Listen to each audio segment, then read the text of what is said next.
From the New Arts and Media Studios in Milwaukee, I'm Charles Purcell. This is The Log. I'm going to devote this entire episode to extended excerpts from the Time magazine piece, How Far Trump Would Go. Because if you still have any doubts at all, or if you're thinking of not voting, I know you hear every 4 years, oh, this is the most important election of your lifetime, and you don't believe it anymore. Well, if it's never been true before, it's absolutely true now. The Orange Menace has told us time and again what he'll do. He's got an entire infrastructure now supporting him, an entire political party, think tanks, organizations of lawyers, and this piece in Time, I guess it didn't really break any news, but it puts it together very comprehensively, all in one place. It puts it in his own words, what a second Trump administration would look like, and without 1 ounce of hyperbole, it literally could be the end of democracy. I don't say these things lightly, but it's true. There was a piece earlier in the week recounting former Attorney General Bill Barr, his experience with Trump in the Oval Office, talking about killing government officials for leaking. And Barr said, I actually don't remember him saying executing, but I wouldn't dispute it, you know? This is a quote.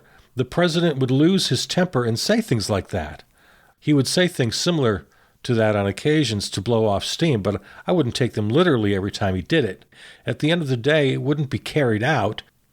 Barr said it was just a feeling he had that Trump wouldn't pose a threat to democracy. Is there anyone left that still honestly believes that the Orange Menace wouldn't gladly kill somebody if he wanted to? And just look around the world. Look at Putin's Russia. Look at Modi in India. Look at Orban. Look at these guys. Even countries like Denmark and Germany have really sort of pretty strong fascist movements. It can happen here. And yeah, you don't like Joe Biden. Fine, I don't either. You don't like the Democrats. Fine, I don't either. But I'm telling you, if you want to defeat Joe Biden, if you want to defeat the Democrats, you don't have a choice. You have to elect them and then fight against them. But if you elect the Orange Menace and the current MAGA fascist Republican Party, you're done for God knows how long, for generations. So I want to devote the rest of this episode as a public service announcement. I'm going to read extended excerpts. And here it is.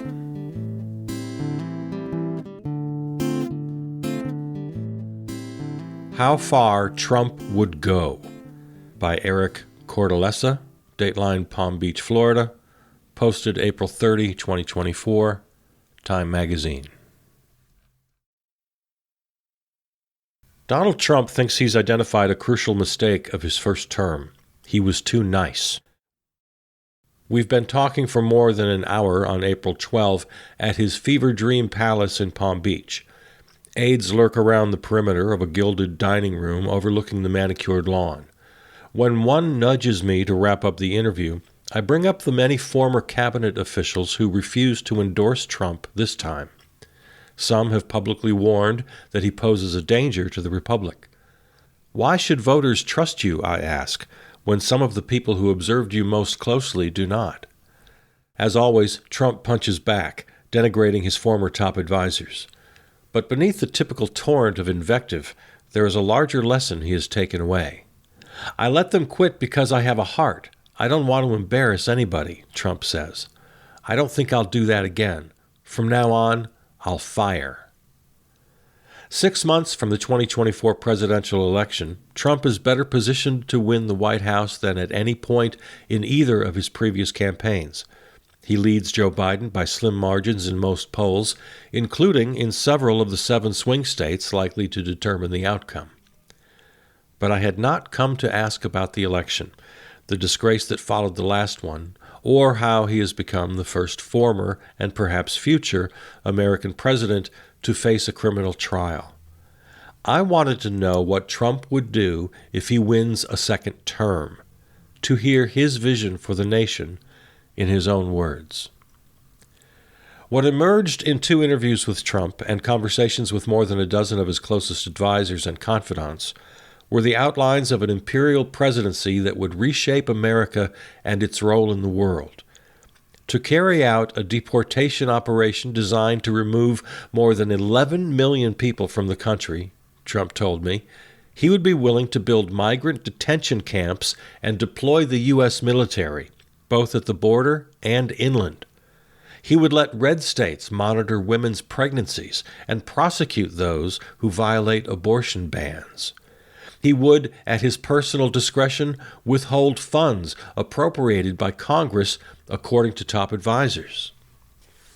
He would be willing to fire a U.S. attorney who doesn't carry out his order to prosecute someone, breaking with the tradition of independent law enforcement that dates from America's founding. He is weighing pardons for every one of his supporters accused of attacking the U.S. Capitol on January 6, 2021, more than 800 of whom have pleaded guilty or been convicted by a jury. He might not come to the aid of an attacked ally in Europe or Asia if he felt that country wasn't paying enough for its own defense. He would gut the U.S. Civil Service, deploy the National Guard to American cities as he sees fit, close the White House Pandemic Preparedness Office, and staff his administration with acolytes who back his false assertion that the 2020 election was stolen. Trump remains the same guy, with the same goals and grievances, but in person, if anything, he appears more assertive and confident. When I first got to Washington, I knew very few people, he says. I had to rely on people. Now he is in charge. The arranged marriage with the timorous Republican Party stalwarts is over. The old guard is vanquished, and the people who remain are his people. Trump would enter a second term backed by a slew of policy shops staffed by loyalists who have drawn up detailed plans in service of his agenda, which would concentrate the powers of the state in the hands of a man whose appetite for power appears all but insatiable. I don't think it's a big mystery what his agenda would be, says his close advisor Kellyanne Conway. But I think people will be surprised at the alacrity with which he will take action.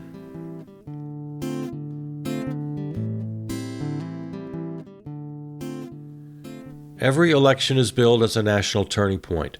This time, that rings true.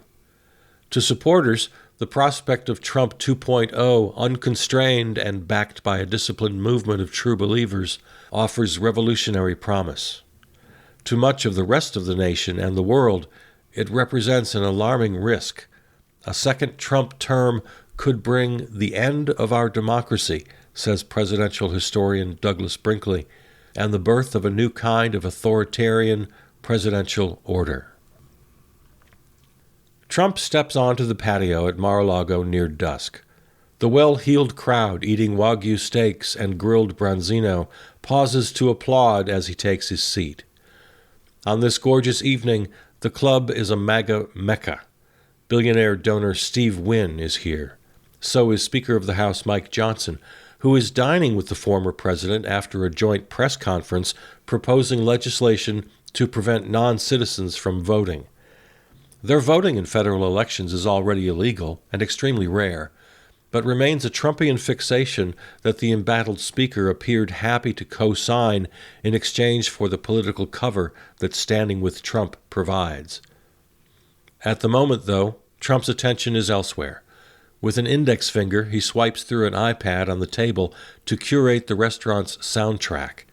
The playlist veers from Sinead O'Connor to James Brown to the Phantom of the Opera. And there's a uniquely Trump choice, a rendition of the Star-Spangled Banner sung by a choir of defendants imprisoned for attacking the U.S. Capitol on January 6th, interspersed with a recording of Trump reciting the Pledge of Allegiance.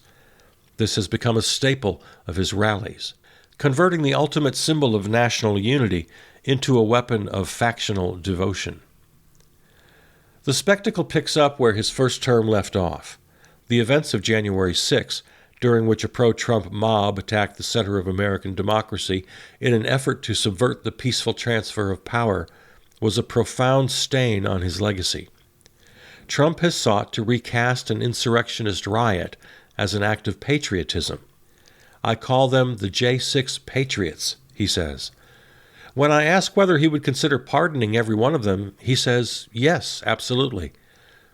As Trump faces dozens of felony charges, including for election interference, conspiracy to defraud the United States, willful retention of national security secrets, and falsifying business records to conceal hush money payments, he has tried to turn legal peril into a badge of honor. In a second term, Trump's influence on American democracy would extend far beyond pardoning powers. Allies are laying the groundwork to restructure the presidency in line with a doctrine called the Unitary Executive Theory, which holds that many of the constraints imposed on the White House by legislators and the courts should be swept away in favor of a more powerful commander-in-chief. Nowhere would that power be more momentous than at the Department of Justice. Since the nation's earliest days, presidents have generally kept a respectful distance from Senate-confirmed law enforcement officials to avoid exploiting for personal ends their enormous ability to curtail Americans' freedoms. But Trump, burned in his first term by multiple investigations directed by his own appointees, is ever more vocal about imposing his will directly on the department and its far-flung investigators and prosecutors. In our Mar-a-Lago interview, Trump says he might fire U.S. attorneys who refuse his orders to prosecute someone. It would depend on the situation. He's told supporters he would seek retribution against his enemies in a second term. Would that include Fani Willis, the Atlanta area district attorney who's charged him with election interference, or Alvin Bragg, the Manhattan DA in the Stormy Daniels case, who Trump has previously said should be prosecuted? Trump demurs, but offers no promises. No, I don't want to do that, he says, before adding, we're going to look at a lot of things. What they've done is a terrible thing. Trump has also vowed to appoint a real special prosecutor to go after Biden. I wouldn't want to hurt Biden, he tells me. I have too much respect for the office. Seconds later, though, he suggests Biden's fate may be tied to an upcoming Supreme Court ruling on whether presidents can face criminal prosecution for acts committed in office. If they said that a president doesn't get immunity, says Trump, then Biden, I am sure, will be prosecuted for all of his crimes. Biden has not been charged with any, and a House Republican effort to impeach him has failed to unearth evidence of any crimes or misdemeanors, high or low.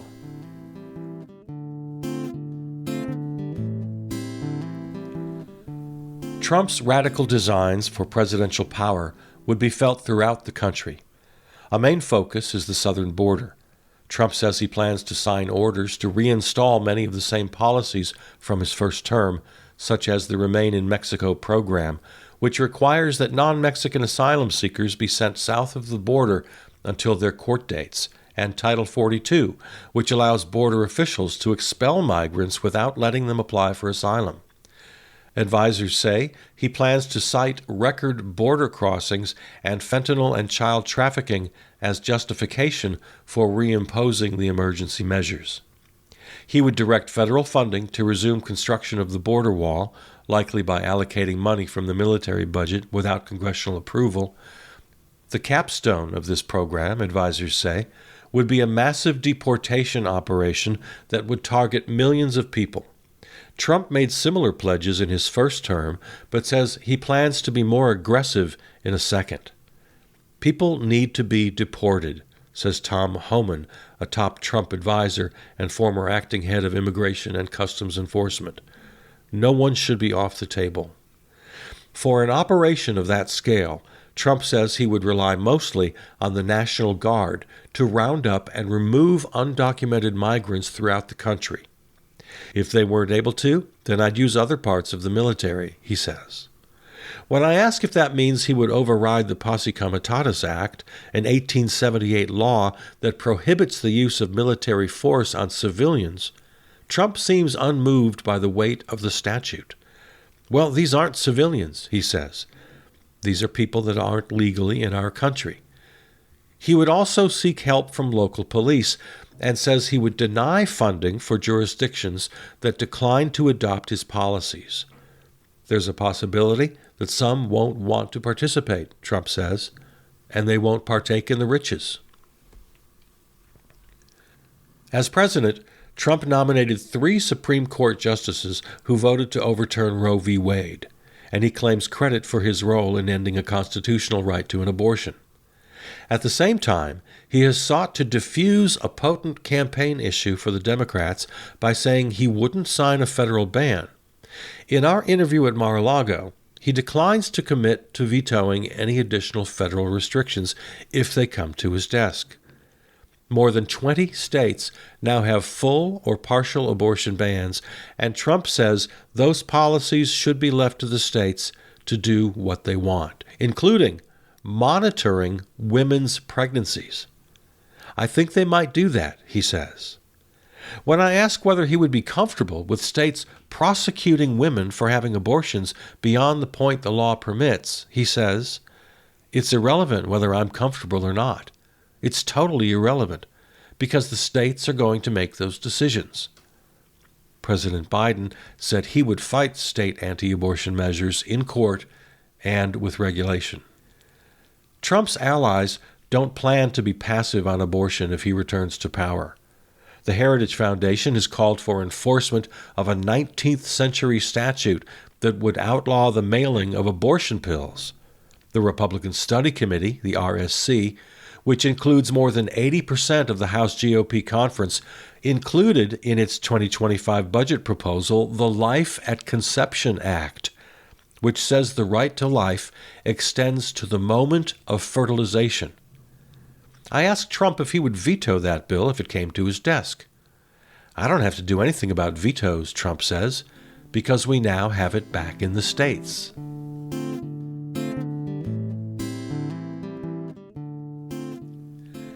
Since leaving office, Trump has tried to engineer a caucus of the compliant, clearing primary fields in Senate and House races. His hope is that GOP majorities, replete with MAGA diehards, could rubber stamp his legislative agenda and nominees. Representative Jim Banks of Indiana, a former RSC chairman and the GOP nominee for the state's open Senate seat, recalls an August 2022 RSC planning meeting with Trump at his residence in Bedminster, New Jersey. As the group arrived, Banks recalls news broke that Mar-a-Lago had been raided by the FBI. Banks was sure the meeting would be canceled. Moments later, Trump walked through the doors, defiant and pledging to run again. "I need allies there when I'm elected," Banks recalls Trump saying. The difference in a second Trump term, Banks says now, is he's going to have the backup in Congress that he didn't have before.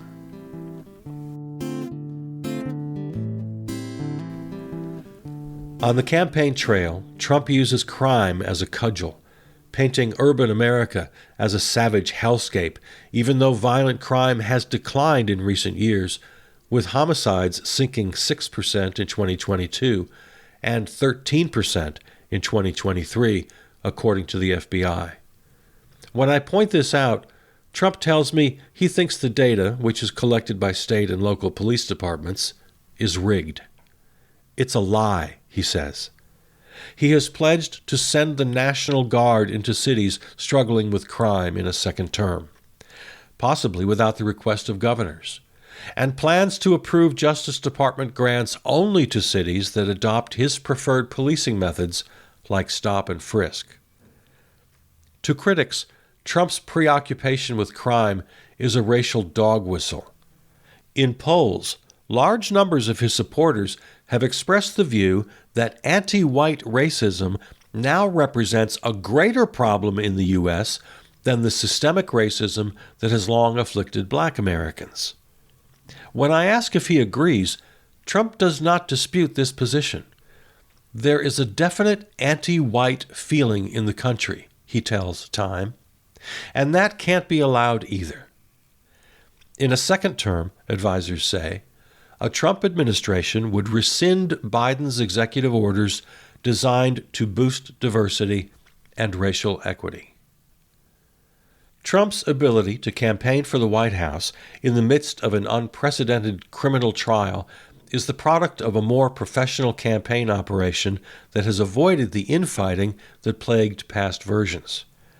He has a very disciplined team around him, says Representative Elise Stefanik of New York. That is an indicator of how disciplined and focused a second term will be. That control now extends to the party writ large. In 2016, the GOP establishment, having failed to derail Trump's campaign, surrounded him with staff who sought to temper him. Today, the party's permanent class have either devoted themselves to the gospel of MAGA or given up. Trump has cleaned house at the Republican National Committee, installing hand-picked leaders, including his daughter-in-law, who have reportedly imposed loyalty tests on prospective job applicants, asking whether they believe the false assertion that the 2020 election was stolen. Trump tells me he would have trouble hiring anyone who admits Biden won. Quote, "I wouldn't feel good about it." Policy groups are creating a government in waiting full of true believers. The Heritage Foundation's Project 2025 has drawn up plans for legislation and executive orders as it trains prospective personnel for a second Trump term. The Center for Renewing America, led by Russell Vogt, Trump's former director of the Office of Management and Budget, is dedicated to disempowering the so-called administrative state, the collection of bureaucrats with the power to control everything from drug safety determinations to the contents of school lunches. The America First Policy Institute is a research haven of pro-Trump right-wing populists. America First Legal, led by Trump's immigration advisor, Stephen Miller, is mounting court battles against the Biden administration. The goal of these groups is to put Trump's vision into action on day one. The president never had a policy process that was designed to give him what he actually wanted and campaigned on, says Vogt. We are sorting through the legal authorities, the mechanics, and providing the momentum for a future administration. That includes a litany of boundary-pushing right-wing policies, including slashing Department of Justice funding and cutting climate and environmental regulations. Trump's campaign says he would be the final decision-maker on which policies suggested by these organizations would get implemented. But at the least, these advisors could form the front lines of a planned march against what Trump dubs the deep state, marrying bureaucratic savvy to the leader's anti-bureaucratic zeal. One weapon in Trump's second-term war on Washington is a wonky one: restoring the power of impoundment, which allowed presidents to withhold congressionally appropriated funds. Impoundment was a favorite maneuver of Nixon, who used his authority to freeze funding for subsidized housing and the Environmental Protection Agency. Trump and his allies plan to challenge a 1974 law that prohibits use of the measure, according to campaign policy advisors. Another inside move is the enforcement of Schedule F, which allows the president to fire non-political government officials and which Trump says he would embrace. You have some people that are protected that shouldn't be protected, he says. A senior U.S. judge offers an example of how consequential such a move could be. Suppose there's another pandemic, and President Trump wants to push the use of an untested drug, much as he did with hydroxychloroquine during COVID-19. Under Schedule F, if the drug's medical reviewer at the Food and Drug Administration refuses to sign off on its use, Trump could fire them, and anyone else who doesn't approve it. The Trump team says the president needs the power to hold bureaucrats accountable to voters. The mere mention of Schedule F, says Vogt, ensures that the bureaucracy moves in your direction.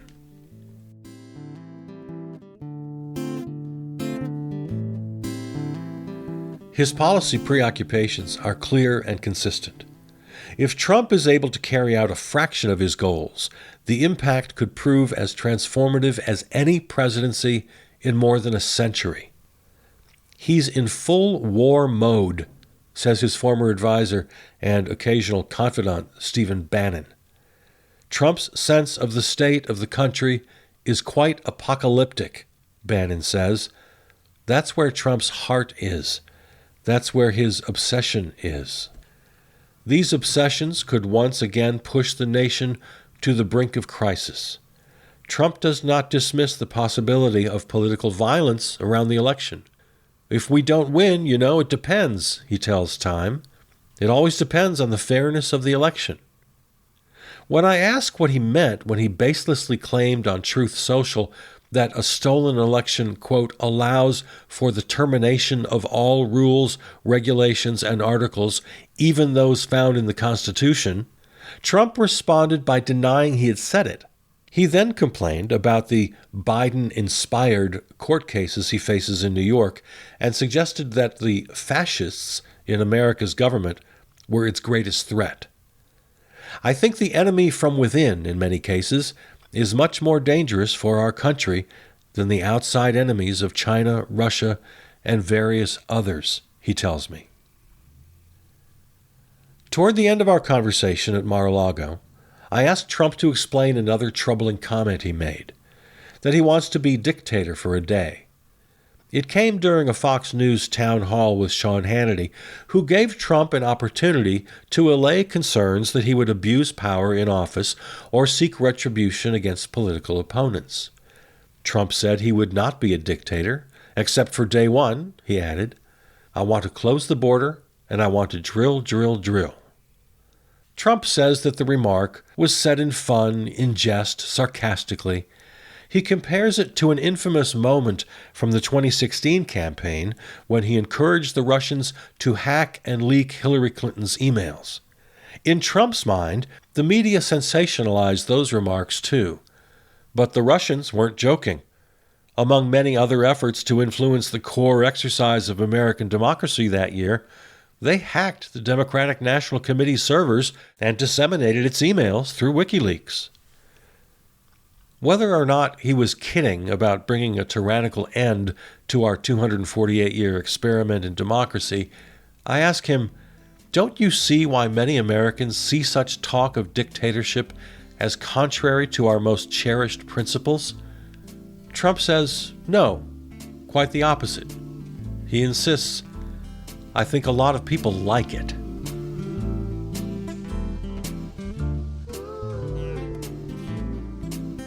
All right, there it is. How Far Trump Would Go by Eric Cortellessa. Time Magazine, posted April 30, 2024. And contributing to the reporting, Leslie Dickstein, Simone Shaw, and Julia Zorthian.